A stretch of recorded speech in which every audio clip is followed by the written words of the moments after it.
to start recording. And I am your note taker, but I also have to manage people that get stuck in room limbo. So I'm going to ask a couple things. One, that you all self-guide your conversation as I take notes, and two, that someone keep an eye on the clock.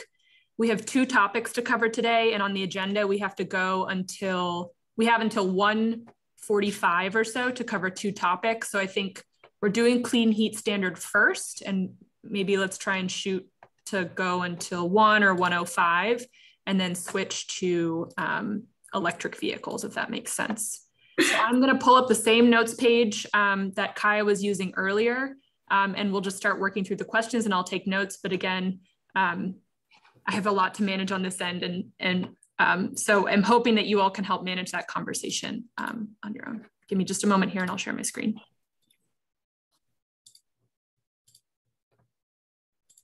Okay. Thanks, Marion. It'll be in the recording anyway, even if you're not available to type it in real time. Right, but then someone has to watch the recording and type it in, so better to do it now. Okay, so first question is about frontline and impacted communities that would most be impacted by this recommendation. And it may be good, as Dave did, can someone provide an overview of the clean heat standard? Yes, I think I can do that, unless Dave or Christine, you wanted to. The clean heat standard would apply to fossil fuel providers at the wholesale level, the same kind of obligation that we've gotten used to with respect to renewable electricity. That is an obligation to deliver to end-use customers in Vermont an increasing percentage of clean heat solutions over time.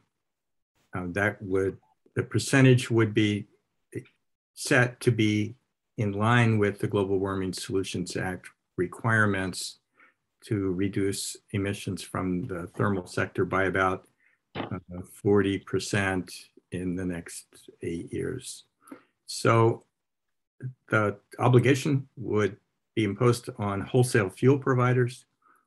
The solutions would come from a variety of clean heat options that could include advanced wood heat like pellet stoves and wood chip boilers. It could include heat pumps powered by electricity.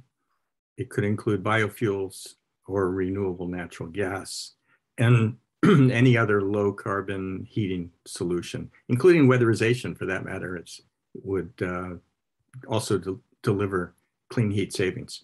So anyone who delivers a clean heat solution can earn credits, and the obliged wholesalers need to purchase or earn those credits and then retire them under a system similar to the way the renewable portfolio standard works, renewable electricity standard in Vermont.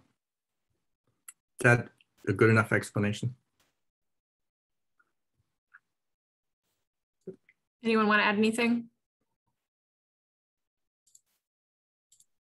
I should note that the clean heat standard has been developed by a working group that was originally sponsored by the Energy Action Network, and it's been under development for the past year, and it's pretty well studied and evaluated by that working group. Okay. So do you all want to dive into talking about frontline and impacted communities that might be most impacted by this recommendation? So this is Ken Jones. Can I ask, in terms of the development of the clean heat standard, has the issue of, we'll start with income been addressed? Because I think there's a presumption that because market forces currently exist, that a clean heat alternative probably costs more than the status quo, the fossil fuel that's being replaced. So if the price is going to go up, how do we address income effects?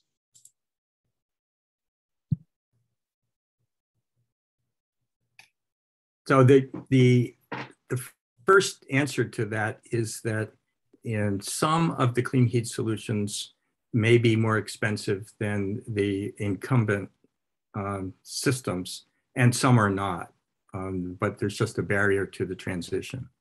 The second observation is that we have built into the program a provision that would require a significant fraction of the clean heat credits to be earned in qualifying low and moderate income households.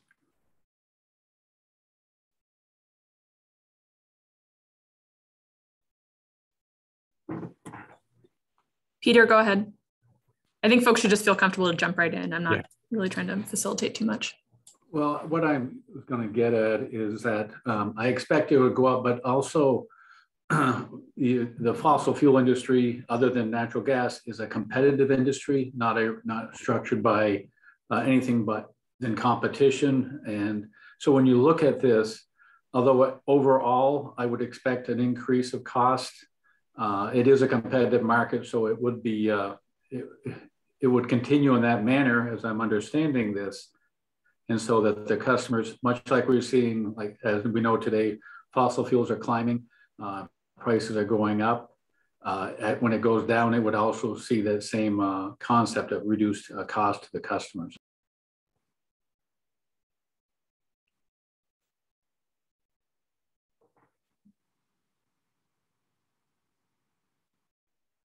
So in answer to the very first question, which frontline communities would be most impacted? I think basically the note here is that existing fossil fuel providers are the ones who are most impacted. And on the benefit side, the Vermonters heating with fossil fuels would have the benefits of a transition to a cleaner fuel. And they may have the costs associated with that. So those are costs that we need to absolutely to consider. And we have to look for ways to mitigate those costs. It's also the case that this sector accounts for over a third of Vermont's emissions. And so impacted communities who are affected by climate change are going to benefit from a reduction in emissions.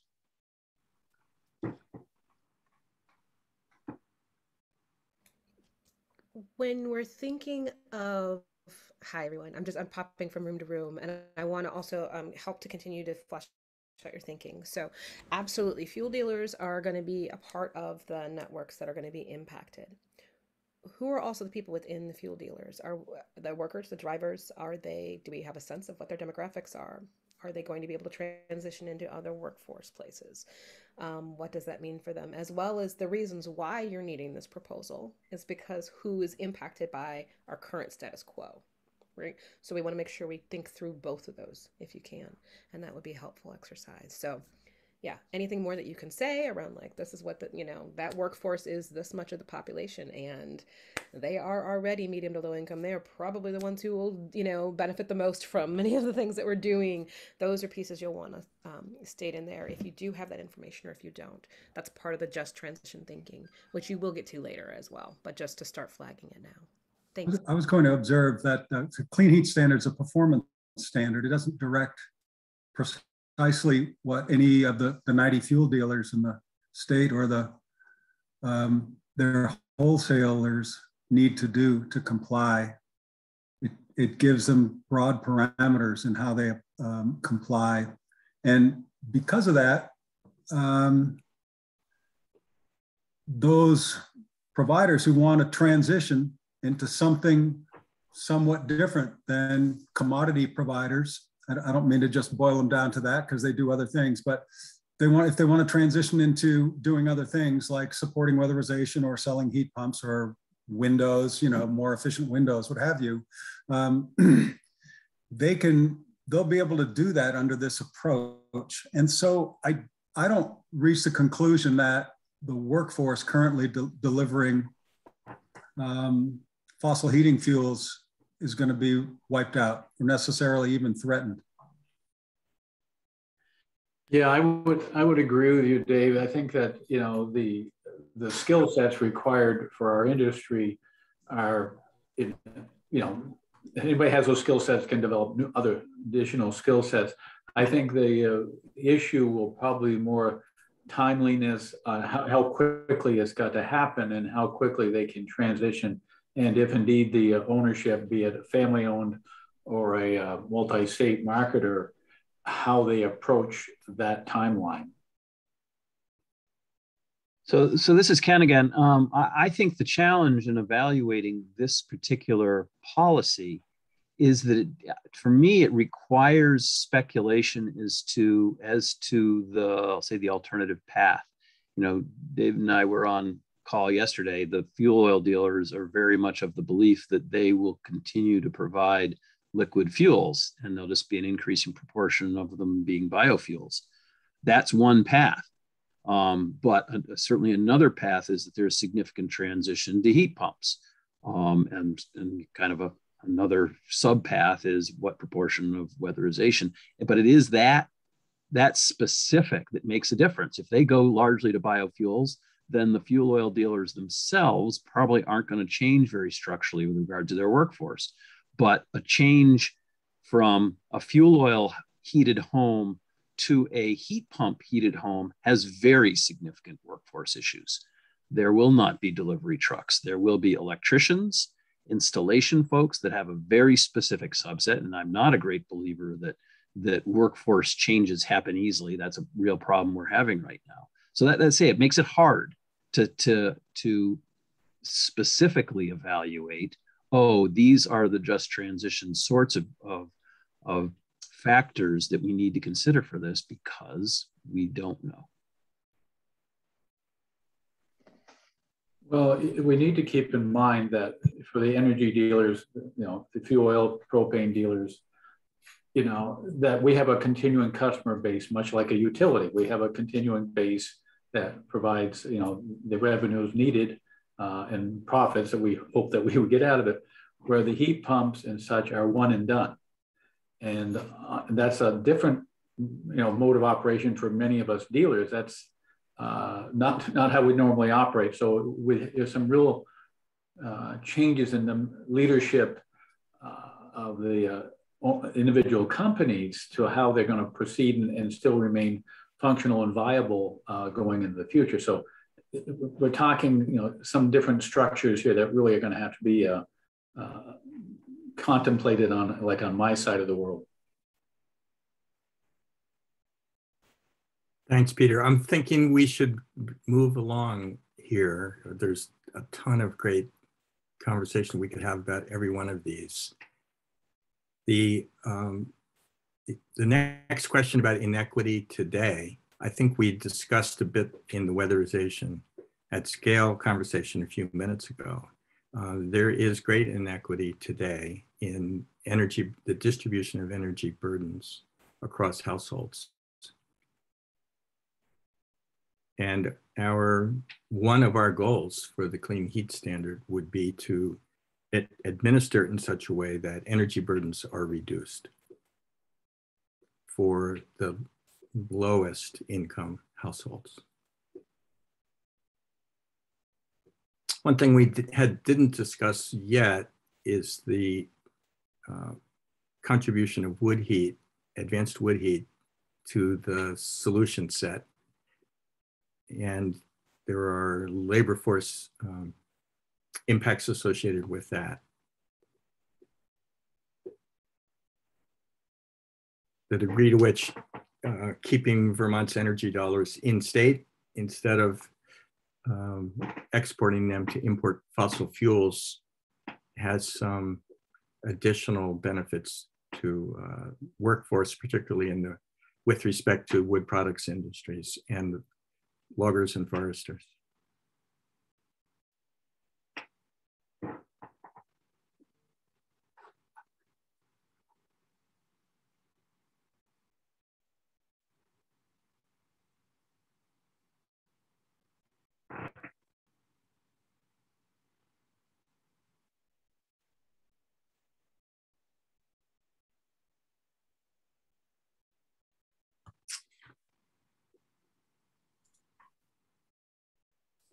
Any comments on the next section about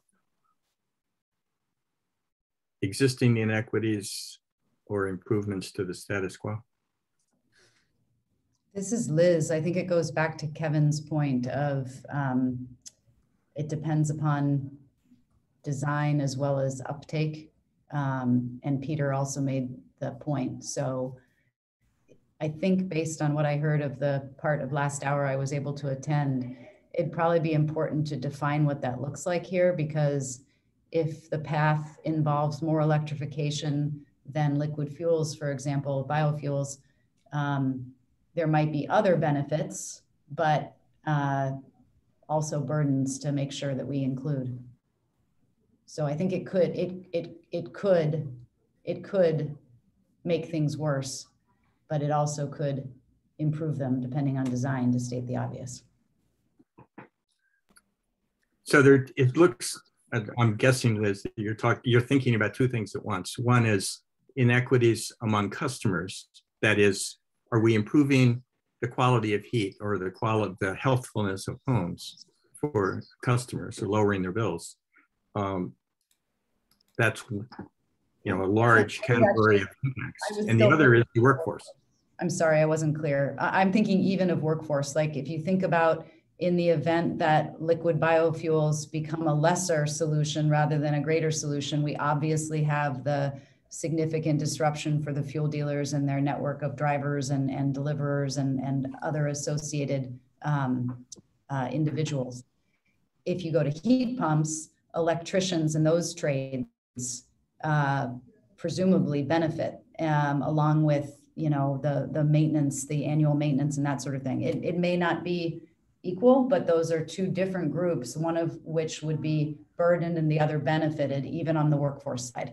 And you're right, Richard, there is also the customer side. I had been focusing on the workforce side with that comment. Thank you.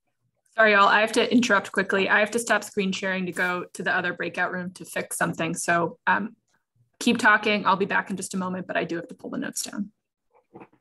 Sorry about that. Okay, the next question. Underserved. Great. Historically marginalized communities. So I just use that as an example to say Vermont has an opportunity to, if we did move forward in advancing complementary policy, put parameters around the program that serve our unique equity needs and constituencies. And so who those are, let's roll right into the impacted and frontline communities conversation. I do want to let you all know we have a little over 10 minutes before we'll have to switch topics, just looking at our time, because we'll need to wrap this up, this whole dive in by 45 after. So we've got some time. I'm not going to repeat myself, because of long-term efforts to, willingness to invest in the long term. But I think there is a parallel, but it's on the customer side. I am a guilty party. I benefited from participation in a community net solar project. And because electric utilities rates are regulated, those folks that didn't participate didn't get the same benefit that I did. There probably is a similar type of winner-loser activity here. Those that are able to participate in the transition to a cleaner fuel, because they are the customers that have agreed to work with their dealers to do that, they gain benefits, while those that don't, because those dealers may, again, I still think that in general, for the dealers, it will increase costs. Then there will be those folks that don't participate in the actual programs may lose. Now, what is the magnitude? That's, don't know. But again, I think that we do have to accept that as a pretty strong possibility that they're going to be winners and losers. Thanks, Ken. I just want to flag we have about roughly 10 minutes on this particular topic before we should move to the EVs. Okay. Do you want to move down to the equitable and just engagement topic?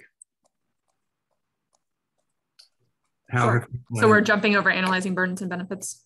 Well, we've really been doing burdens and Okay. benefits mostly. Sure. And here's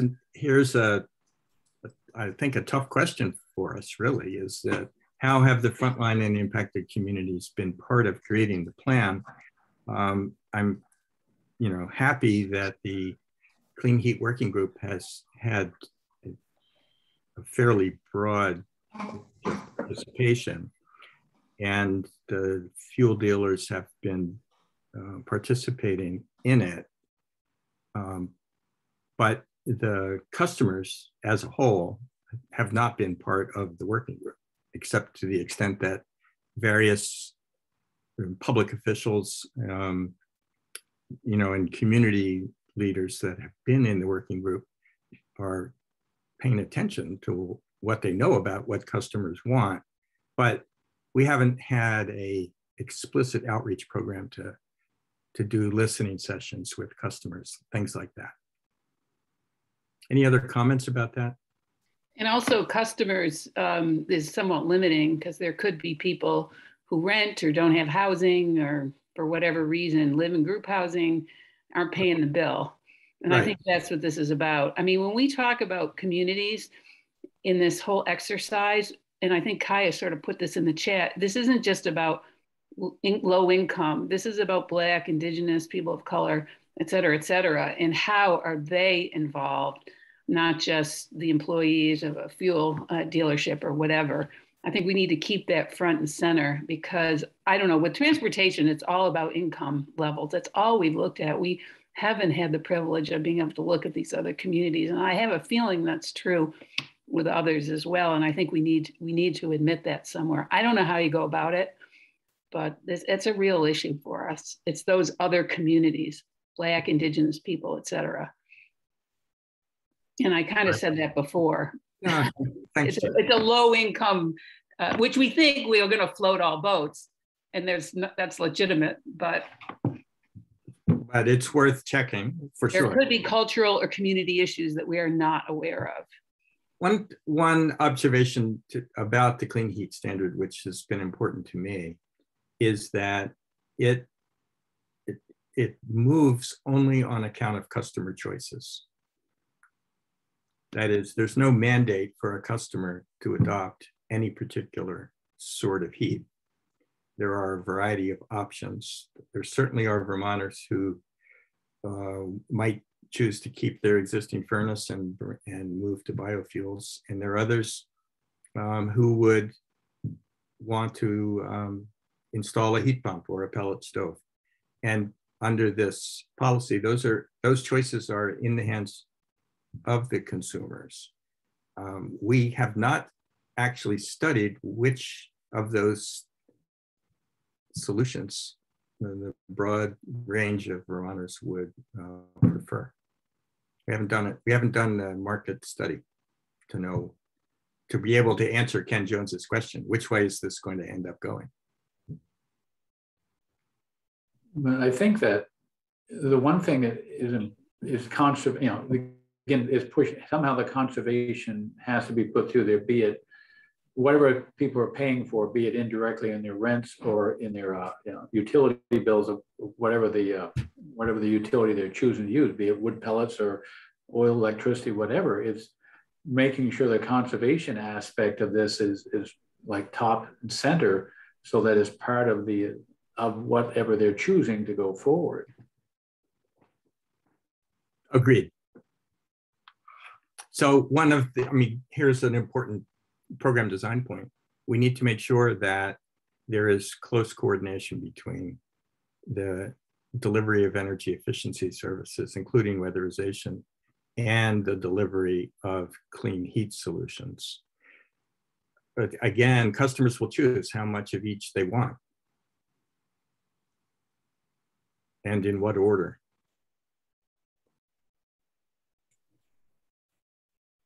Should we move on to discussing funding and data? Or are there other questions in here you all think are important to discuss?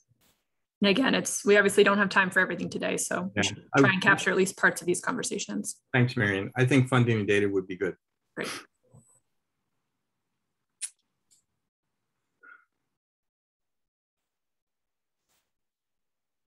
Anybody want to comment? I can chime in. In general, the obligation to perform is imposed on wholesale fossil fuel providers.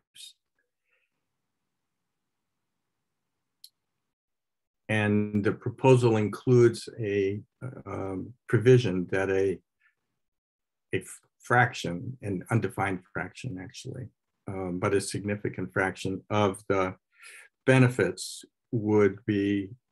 must be delivered to qualified low and moderate income housing units. And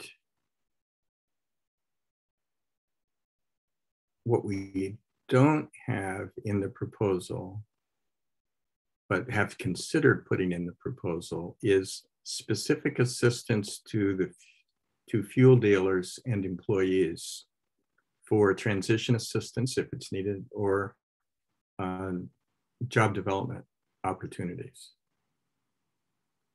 But it's been discussed whether that's needed in the first place, and if it is needed, how we could provide for that, probably in conjunction with a broader workforce development process that we think is needed, and is a cross-cutting issue for the Climate Council generally.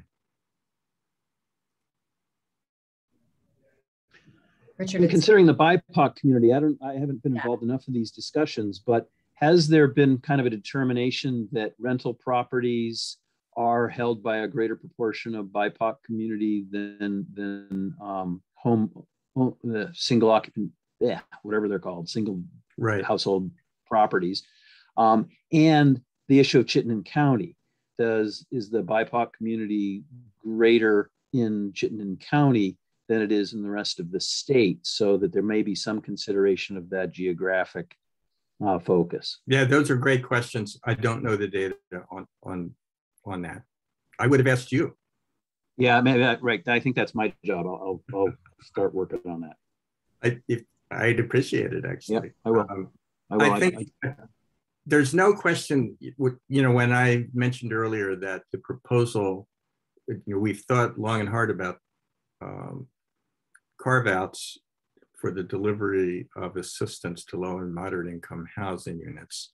I think that there's, as Dave Farnsworth pointed out earlier today, there is a strong overlap with rental units there. And we either need to do that as part of the low and moderate income carve-out, or we do it separately for rental. But rental units, manufactured and mobile homes, multifamily buildings in general will be an important part of that carve-out. I have a different comment involving making sure we include benefits for BIPOC, and that is, it feels like there's an opportunity that we should spell out for any funding created by this program to promote potential new business model and potential ownership business model for BIPOC community. Like, for example, if there is greater usage of fuels like wood chips or electric heat pumps that require electrician services, there very easily could be new business created by that. And so not just workforce development in terms of on the ground being able to get the labor force to do the jobs, but actually thinking about it from an ownership point of view and involving BIPOC communities feels like it would be an opportunity that we have not had under the current system. Thanks, Liz. If we're running out of time, I could jump to some data requests. I just made one of Ken, but there are 3 data requests that I would put on the table for us. What are the expected costs of biofuels, heat pumps, and advanced wood heat options? We have some ideas about what those costs, what the cost differential might be right now. but we need to look ahead and see and ask ourselves what we think the cost differentials compared with existing fossil resources, what they're going to be. The second one is that it would be important to understand what we think or what Vermonters would choose given a range of choices about their heating systems. Richard, those are good questions. Are they both, though, meant to be inclusive of sort of all costs, both upfront acquisition of equipment plus ongoing costs plus carbon costs, both pro and con, and other co-benefits? Because, you know, of course, some of those have additional benefits and some of them don't. Yeah. So if we're going to do it, we should probably do it all in. That's terrific. Agreed. And then my third question would be where are we on the workforce development, the development of a workforce development program that would include the kind of jobs that this policy would create.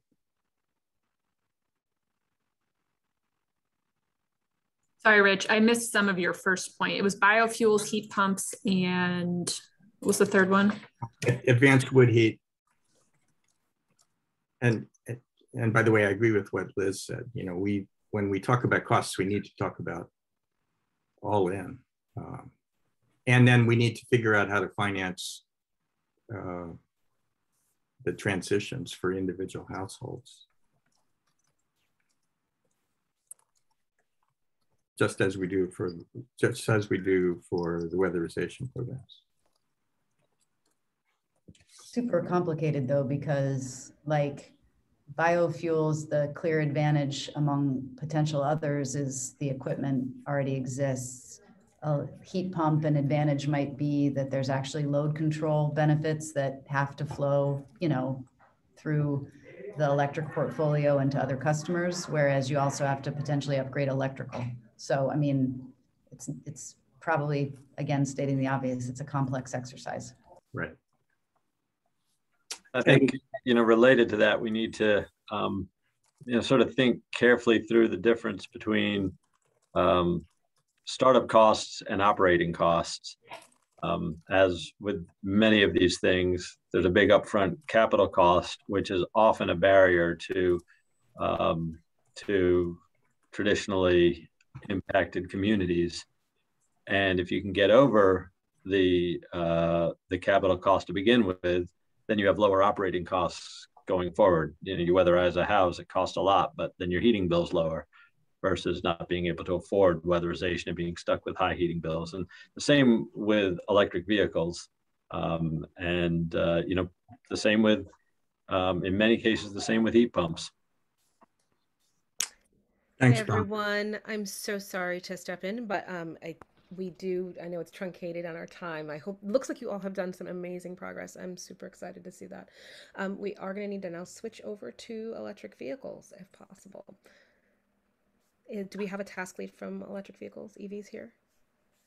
Hi, Gina. So yeah, just as you all have been doing amazing, just an overview for folks just to kind of know a little bit and then dive right into the questions. Thank you so much.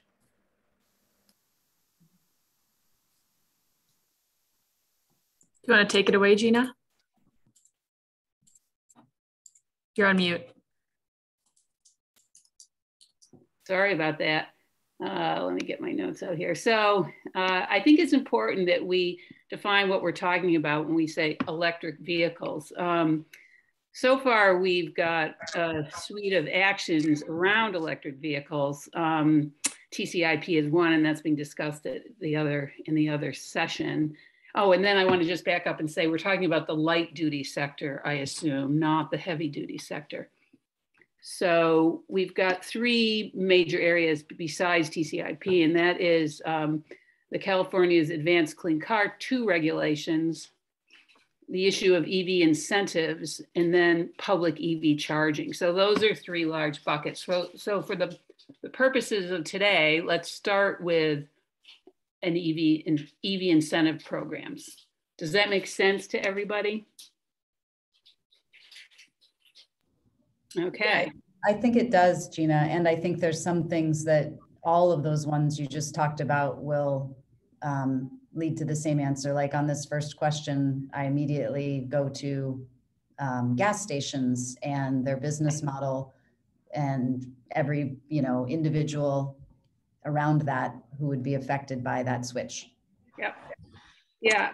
I have gone through I did my homework this time. I've gone through the questions and I could share what I've come up with, but then we can also chime in on this question of impacted. I would say that everybody is impacted, given the reality that transportation is integral to most everyone's economic needs and quality of life, with the caveat that there are some who cannot afford to own or operate a vehicle or can't for whatever reason.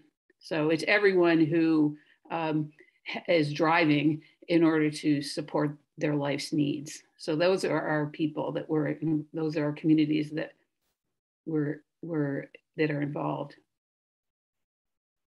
Is there anything else? Are there communities in particular, either regions or well, there is some municipalities that where we're seeing that people are either not able to access the current EV incentive programs or are boxed out because of income or because of geographic, like some folks are like, oh, I live up in the mountains and most EVs can't really handle. Right. We're just getting to the world of EV trucks and SUVs. So they're like that hasn't been something that's been available to them. Right. Well, there's a considerable amount of research done by BIC, from EAN, and others regarding transportation burdens in terms of costs. And the rural areas of Capstone did a good look at Washington, Orange, and Lamoille counties. And the more rural, excuse me, the more rural communities, people have.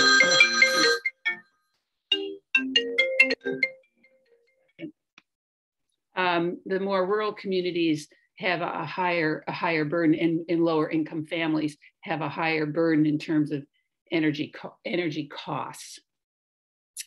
So I guess that should be in here too, that places like where I live, a larger proportion of your income is spent on paying for fossil fuels. As well as the income accessibility or inaccessibility due to. Oh yeah. No, I mean that we're going to get into that when we start analyzing burdens and benefits. Yeah. On the subject of impacted communities. Sorry, Gina, I didn't mean to interrupt. Go on. I think Liz's first comment about gas stations referred to the reduction in purchase of fuel and, the ongoing. I think we also need to think about the impact on all the automobile repair shops, like all the places that do oil changes, like that all goes away. Yep. I got all that. I'm going through it stepwise through the questions. But we can put this up front. I did my homework.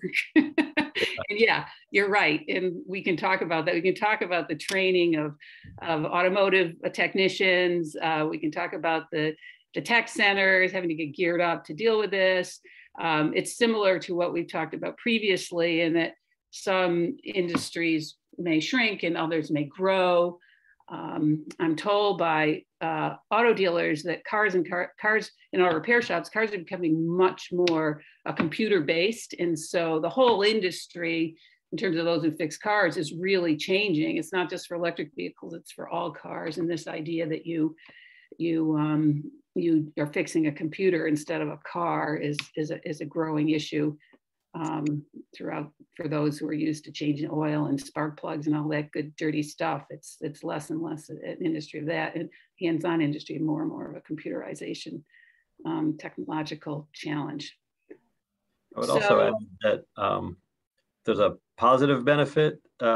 Anyone who lives near a heavily trafficked road, and those are often lower income, everyone benefits from better air quality.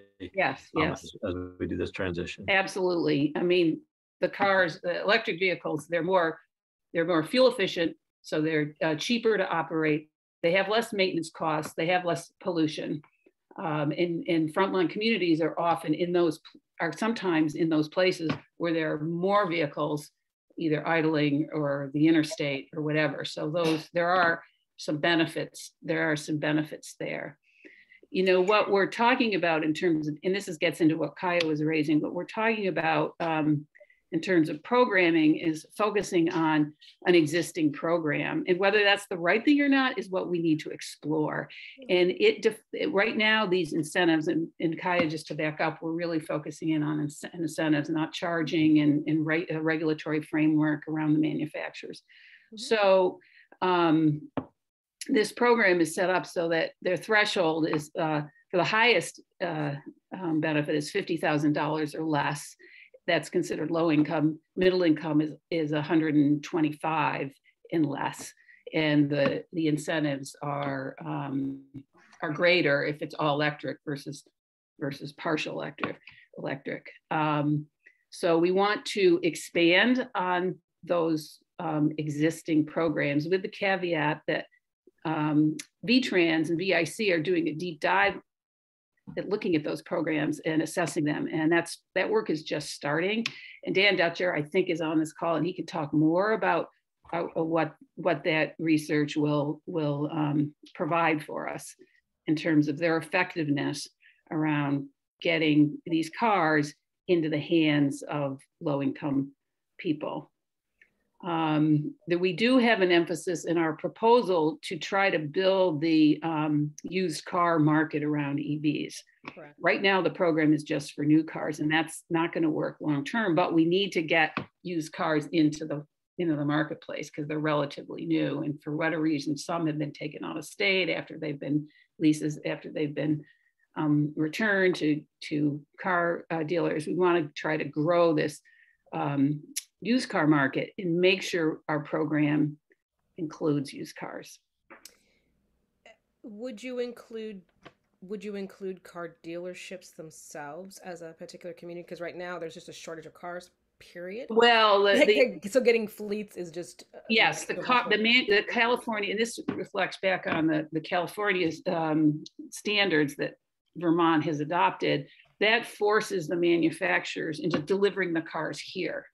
So, and Megan O'Toole is on the call, and she can talk to you a whole lot more about how that works with other states around us. That regulation is at the manufacturer level. It requires them to get the cars to Vermont, which they might not want to for whatever reason. So if we want to dig more into that, we can with Megan here. So no, well, I just wanted to clarify, Gina, that that's actually these more stringent standards are not standards that we have in place right now. That's part of this action, is that we have to adopt those standards.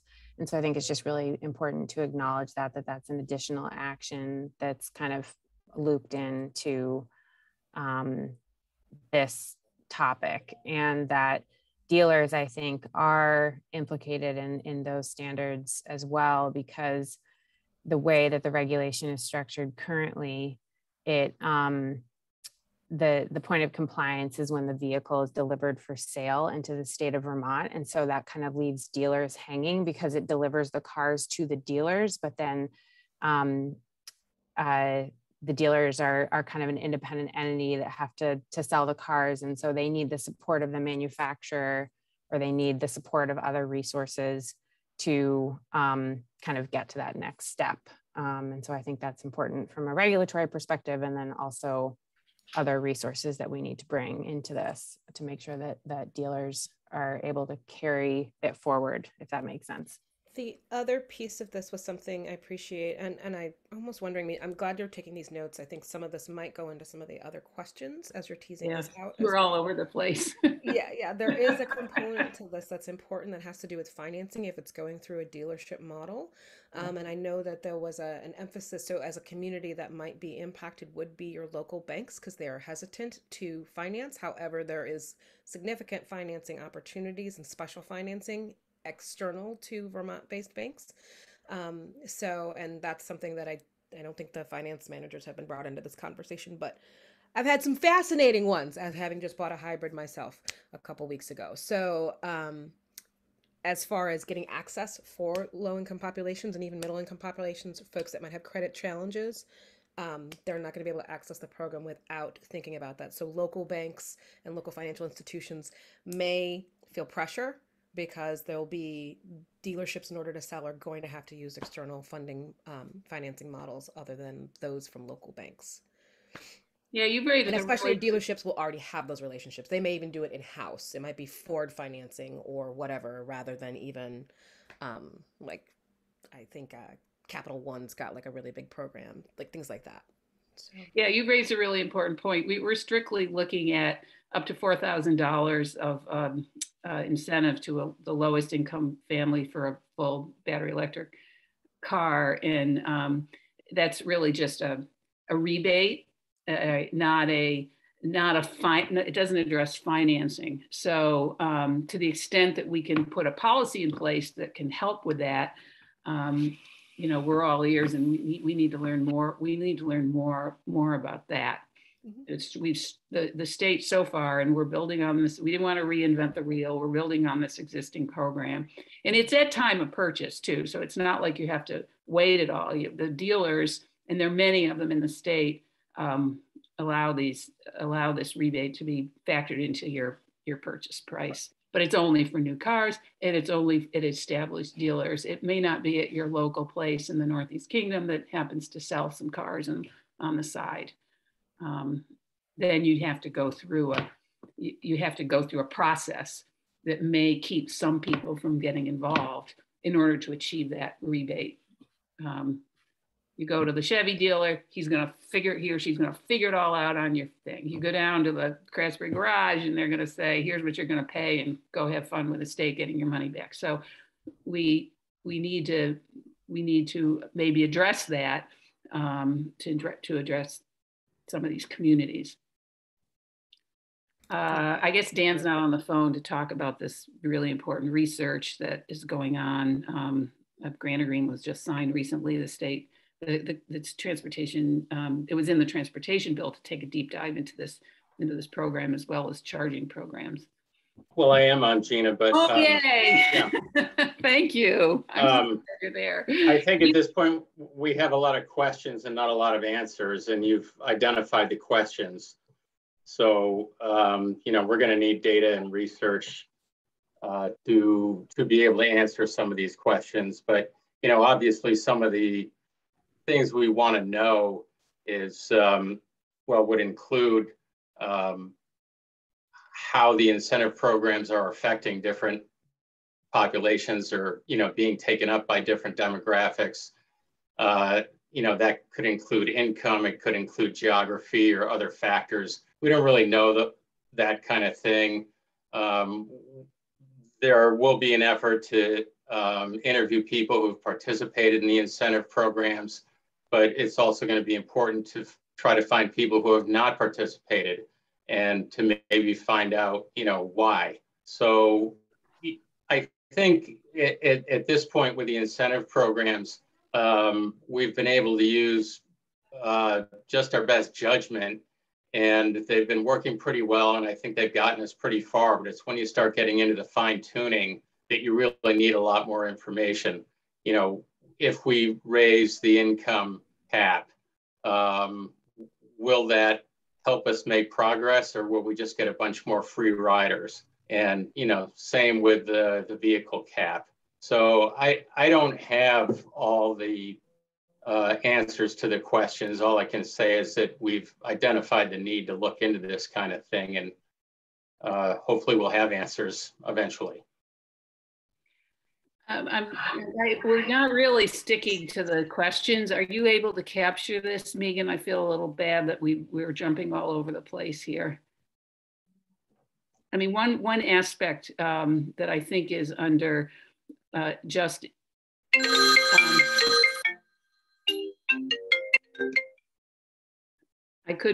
I think I've just become a new grandmother, and that's why the phone keeps ringing. Sorry about that. Congratulations. I don't know that for sure, but I got a sneaking suspicion. What was I going to say? One of the exceptions. We're picking up the phone, by the way. Just well, I don't get to talk much, and that's my. I'll call him back in 15 minutes. The one thing about I guess it's access or ensuring equitable and just engagement. You know, a lot of what we're facing right now is information gaps and addressing that. And it's you know, we've got this incentive program, but are we getting the information out to various communities about what the benefits are? And first of all, that these vehicles exist. They work in a rural context. You know, they'll get you to where you need to go. Here's how you buy it. Here's how you use it. Here's how you charge it. We're very much lacking, even though we have this Drive Electric Vermont program, which is good for those who have the whereabouts to go look at it. But I believe there's a huge gap in terms of just the basic information to the communities that we're talking about. And I forget which question that was on the list here. I guess it's which communities are burdened the most by this recommendation? How can that burden be shifted away from impacted communities? And, you know, there are those that can or won't purchase an electric vehicle due to real or perceived hurdles that will suffer and will suffer energy cost burdens. Better outreach and education regarding the purchase and use and operation of EVs are needed. That's under analyzing burdens and benefits. So I just wanted to get that out there. The other thing, 10 minutes left, just flag okay. That. Where do you want to look into implementation and outcomes, or danced all over the place here? I don't know, and Kai's left us. I'm not. Gina, how about funding? Sure, funding. Yeah, that's everybody's favorite topic. Yeah, I mean, right now, there's money in the T fund that's being used for this. There's federal dollars that may or may not arrive that are potentially beneficial. There could be a new federal purchase incentive program. That's Congress is talking about that. That will have an effect on this. And then there's long-term funding potentially through TCIP and the cap and trade, which will bring money in that could be targeted. And I know that's what they're talking about in the other meeting, that must be targeted to the communities. So those are the three big areas that I'm aware of. I don't know if anyone else has funding ideas.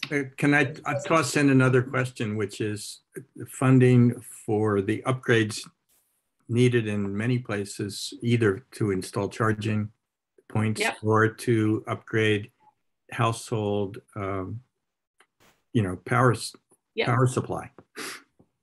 Yeah, I mean, I think when you start talking about charging, there's plenty of potential for public-private partnerships and employers and others to get on board with this. There's a role for the utilities in charging. So we should go through this exercise for charging, in my opinion. Right now, we're talking about incentives, but I do agree, Rich, that it's not just. It's far from just public dollars in terms of charging. We've got to access private investment. It's in businesses' interest to have charging stations at their stores, at their movie theaters, at their hospitals, whatever. So has there been discussion, Gina, about how specifically, I know you mentioned something with TCIP, but for the other funding sources, yeah, how to ensure that that's going to frontline and impacted and low-income communities? Has that been identified for a transportation fund or potential federal funding? Or Liz put in the chat that utilities have funds as well. Well, the incentive program now, the way the law is written, is it's for low and moderate income. Not precisely those words, but and Dan can clarify. It's a program for low and moderate income. The state incentives are for low and moderate income families. But is that enough to address BIPOC communities? I don't know. I mean, I've got to say at some point here that there are people, as I said in the beginning, who cannot afford to own or operate a vehicle or can't. And so these people their needs need to be addressed. And the answer to that is providing transportation options. in order for transportation options such as transit and rideshare and those kinds of things to work, we need a land use context that has the densities and the mix of uses to make it possible, because you can't have buses and rideshare out in the rural hinterlands. It's just, from an economic feasibility perspective, it's really, really challenging. So cars aren't the only answer here. We have to address the other piece of the puzzle. And this is particularly true for the last question, implementation outcomes around supporting the natural environment. If we just keep building more roads and bridges and have to build more stormwater infrastructure and have more pollution and compromise ecosystems, we will have a terrible effect on the natural environment. So in my view, if we simply electrify, we cannot address the threats to the natural environment and not deal with this land use issue.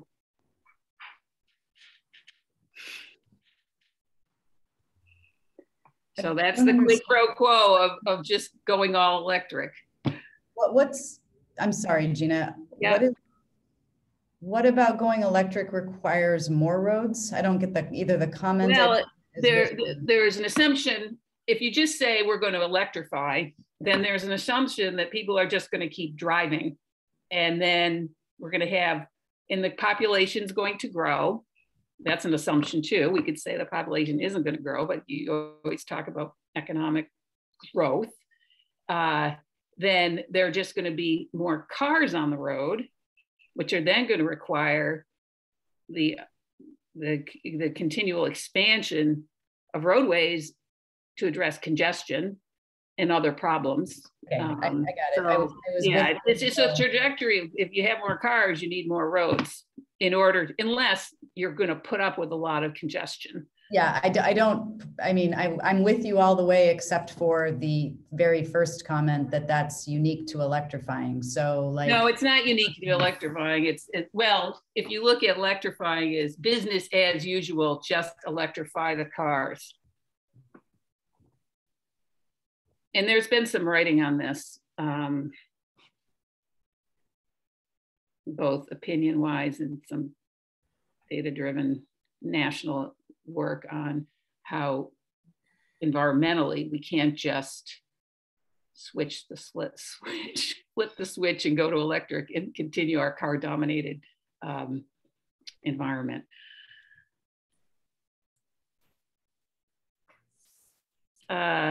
Let's see. Are there because we have, sorry, I misspoke earlier. Yeah. We now have 10 minutes left, roughly. Are there certain questions, Gina, that as you were doing your notes on this, that would be helpful to discuss with this group? Certain things that you maybe want to talk through with other folks, because it sounds like you've done a lot of these, but curious if you mean in terms of funding or data needs? Or, well, any of the questions. Yeah, data needs, implementation and outcomes, how it's going to impact other communities, that sort of thing.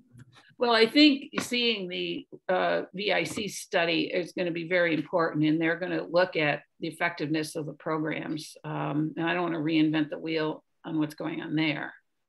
So that's going to be something everybody needs to pay attention to.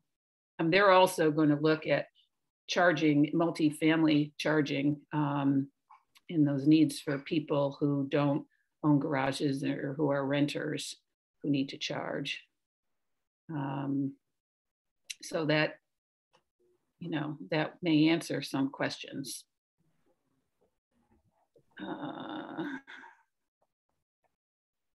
Can anyone else, Megan or anyone else out there, have ideas of further? You could also spend the last 10 minutes talking about not the incentive program, but one of the other programs that you listed. Oh, well, charging? Sure. Or yeah, sure. We are focusing on public charging with understanding that at-home charging is a whole issue unto itself. So let's just talk about charging when you're on the road or at work.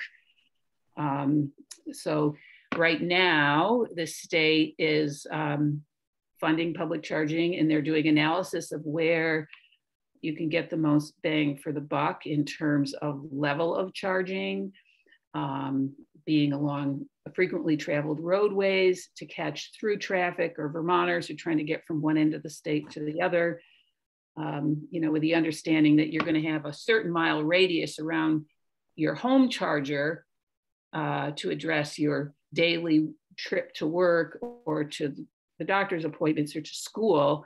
That'll get charged at home. But then when you need to go somewhere beyond that range, we're going to need level 3 charging. And that's along roadways. And that's where VTrans is focusing its funding program, ACCD. Let's look at that. Let's make sure we're getting the best bang for the buck. In theory, we will be getting a considerable amount of money from the federal government to do this. And we need to make sure we're doing it right in terms of capacity. So, and how that affects frontline communities, I think making sure that they have the at-home options, either at home or on the street in front of their home, is going to be very important. As far as the traveling piece, I think it's everybody's kind of in the same boat there.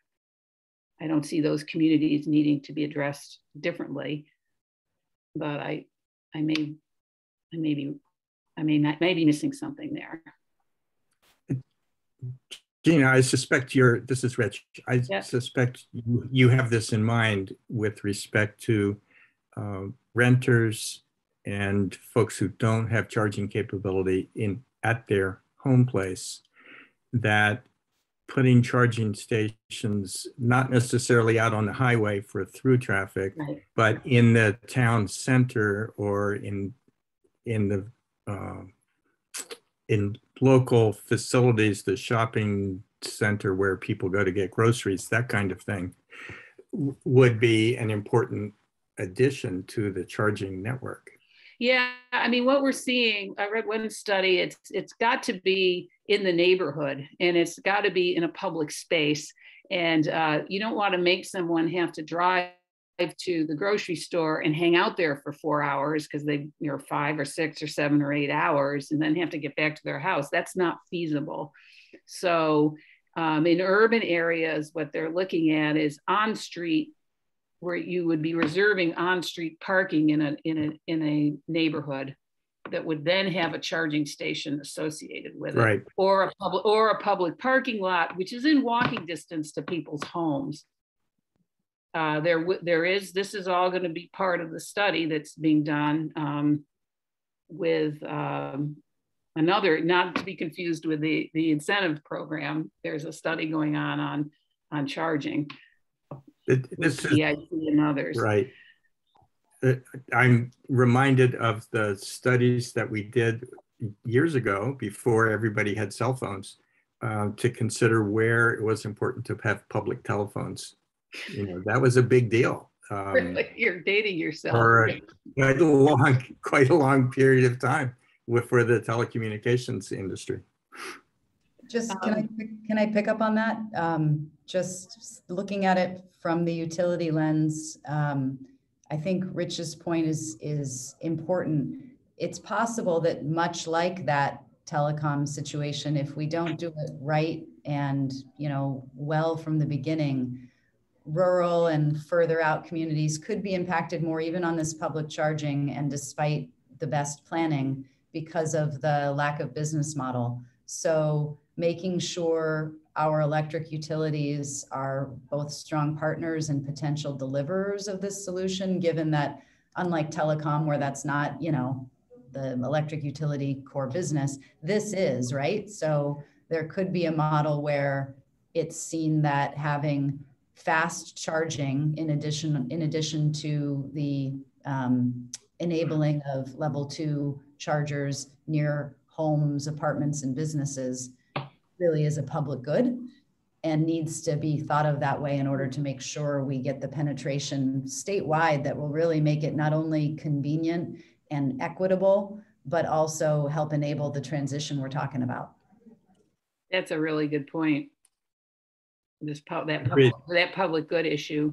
I mean, municipalities are going to play a big role too, because they own the parking, usually the streets, the lots, not always are the lots, but they're going to need to be engaged. And many of them are utilities. That's right. Yes, and many of them have utilities too. Well, Burlington, of course, is what I'm thinking is, you know, in the neighborhoods of Burlington on the street, there are going to need to be special parking spaces set aside for charging for the residents that live there. And there has to be some kind of way of paying for that and tracking it and whatever, but it's pretty major. I mean, the first thing to do is, and I think Chittenden County Regional Planning Commission has done a significant amount of work on where that housing is located that doesn't have garages or facilities that you can charge yourself at. There is some research there in terms of scale, amount that would be needed. I mean, I have a neighbor who owns a Tesla and he doesn't have a garage and he just leaves it outside all the time. So I don't know that a garage is necessary, but you've got to be able to have a charging station at your house in most instances. Anything else on this? Just looking at the questions, vis-a-vis charging. I'm not sure how to engage the business community on charging. It's something we just have not talked much about.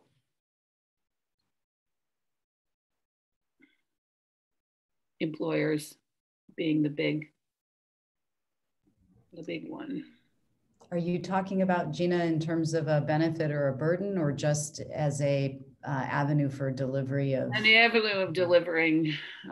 So you know, we talk about, oh yeah, employee having charging at work. It's going to be very important, particularly for the people who have partial EVs, and we want to maximize their benefit. So they're going to get, presumably someone with a BEV is going to be able to get to work and back, but people with partial EVs will get to work and then they need to charge in order to maximize the battery use. And to what extent are we engaging employers and moving employers along? I mean, that's aside from this issue of equity, really. It's more about just getting them on board. But not necessarily. And that's absolutely necessary. Yeah, it feels to me like workers who maybe don't have as much access at their homes or nearby. Yes, good point. Really benefited if there were workplace charging. I mean, I don't know if when it comes to the report, it's something you already have in there, but there are workplace charging programs. We have one, and so I think making sure that not only those continue, but they become more routine, you know, and that can be also through not just, you know, incentive type programs, but also, you know, requirements for so many parking spaces, and there's EV charging and that sort of thing can be complementary to that. But we've seen our workplace charging program be something people are really interested in, and it's a matter of making sure there's enough folks buying EVs so that it's really seen as a necessary thing at your employer and a benefit.